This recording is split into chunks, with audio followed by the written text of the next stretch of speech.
Good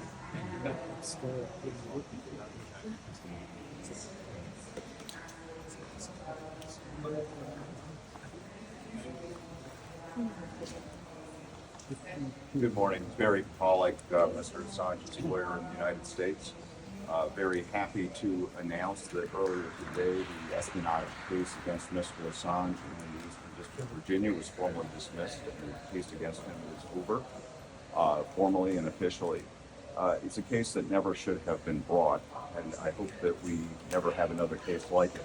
The United States has never previously prosecuted somebody for publishing classified information, in this case information that was plainly newsworthy and in the public's interest to know, information that revealed war crimes by the United States government, information that revealed civilian casualties were exponentially higher than the United States government had admitted.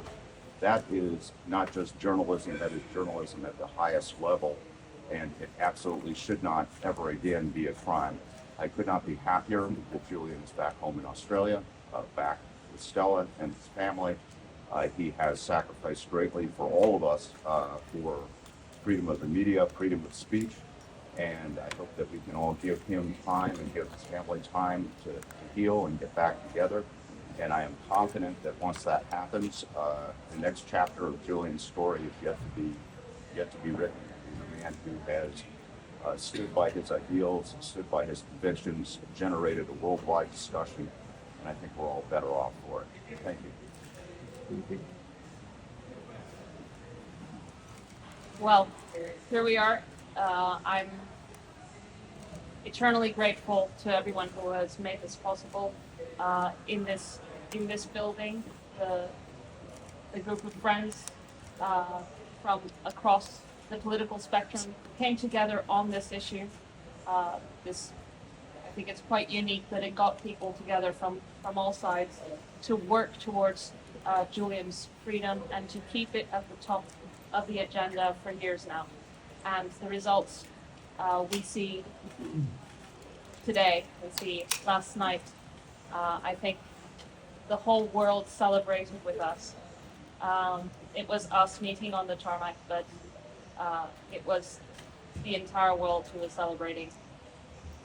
I think it's important to recognize that this breakthrough came at a time when Julian was going to be able to air his arguments in the UK if there had been an appeal. He had been granted permission to appeal. The issue before the High Court was going to be his ability to rely on constitutional protections in the US for freedom of speech and freedom of expression. And it was only then that there was a breakthrough in the negotiations and things started moving very quickly.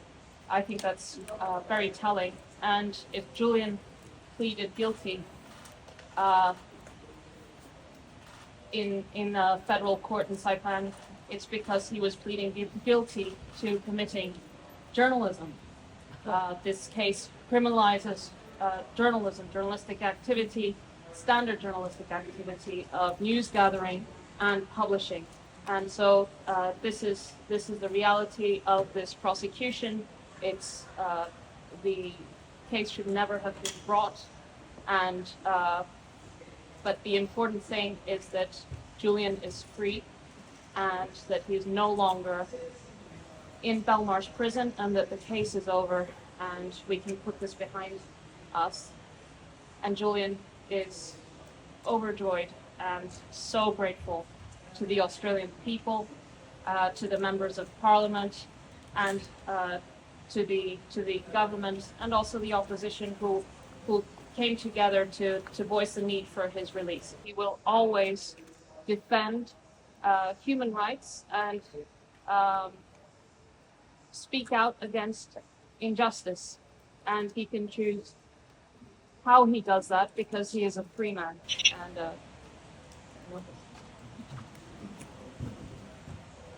it is absolutely wonderful to be here back in Australian Parliament with the great news that Julian is home and free and back home reunited with his family. It was so remarkable having walked him into a police station in 2010 to be able to walk him onto a plane in London and escort him home to Australia. It's been 14 years of legal battles, 14 years of legal battles that he should never have had to fight. And to have him home in Australia is really a testament not just to the legal work that we've been doing, and I want to credit the remarkable lawyers that I've been working with, including my US co-counsel, Barry Pollock, but our legal teams in the UK and in Europe and around the world who have contributed to this outcome. But we really wouldn't be here without the support of the people that you see standing with us here today, the members of Parliament who came together to support Julian and to do advocacy for him here in Parliament. When I first started coming down here to Parliament in 2010 and 2011 and walked the halls, it was Scott Ludlam from the Greens who led that initiative, and we would speak to an empty room. After a decade of advocacy, bringing together people from across the political divide, the work that's been done here in Parliament by this group of friends has really changed things for Julian. The parliamentary resolution that was passed through this Parliament, with 2/3 of the support, government and the crossbench, was all the difference in terms of our advocacy internationally and in changing the political position in the United States and firming up our government's position. I want to thank our Prime Minister, Anthony Albanese, for the principled leadership that he showed as Leader of the Opposition in saying enough is enough, in his keeping his word as Prime Minister and raising it at the highest levels. Without that support, we wouldn't be where we are today. But that came from the Australian public demanding it, and it came from this group of members of Parliament who put it on the agenda and continued to put it on the agenda until it became the Australian government's position. And so I really want to thank everyone here today for their remarkable contribution.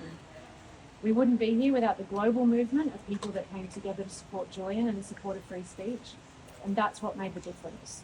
We've just negotiated the return of an Australian citizen from the most powerful country in the world, who were prosecuting him for doing journalism.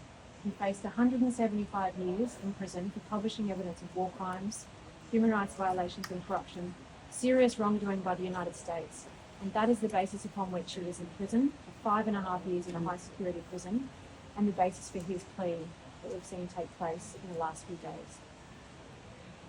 I think it's a remarkable testament to the Australian people that they came together to support this, to the Australian government and to Australian diplomacy that we were able to negotiate this outcome. It was a long and complex negotiation with the United States, but it wouldn't have been possible without the support of the Australian government and the members of the Australian Parliament who supported us along the way. So it is a very happy day to be here. I am delighted that Julian's home. I'm delighted he can be here with his family. And I think it's important that everybody continues to rally around the free speech issues that are so important in this case and continue to demand better free speech protections for journalists here in Australia and the US and for whistleblowers. And with that, I want to make sure that we recognise David McBride, who is in prison here in Australia for having revealed information about war crimes in Afghanistan.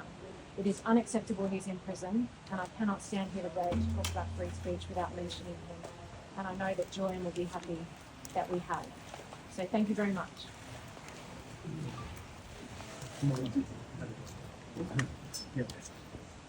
It's really good to be back. Today we're celebrating. We don't get many celebrations in this kind of work. There weren't many of us to begin with, but it's just incredible to be standing here with so many of my former colleagues.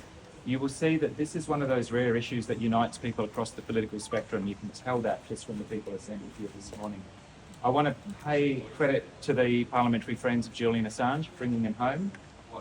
They brought him home. Also, because they're here, to the incredible, sharp legal representation that Julian has had through this long campaign. And I do want to acknowledge the Albanese government. It's an example of government leading from the front. The diplomatic work, some of it behind the scenes, some of it in public, the fact that we were able to unite people from across the political spectrum, it's a real credit. It is also about some of the work that goes on that's maybe a little bit less visible from in here, people who are organising rallies and banner drops in 2011, people who signed petitions. You know, it was a global grassroots movement that gave us the momentum, that gave that impetus to the diplomatic work that's got us over the line once and for all.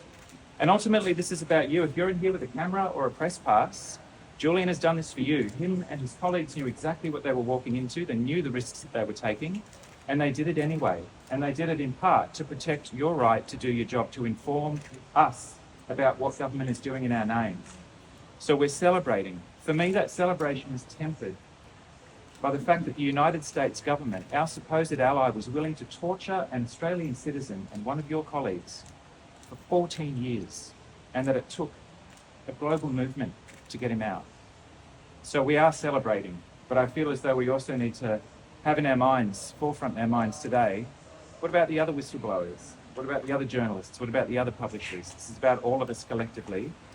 One chapter ends, thank God, and another one begins. Thanks all for being here.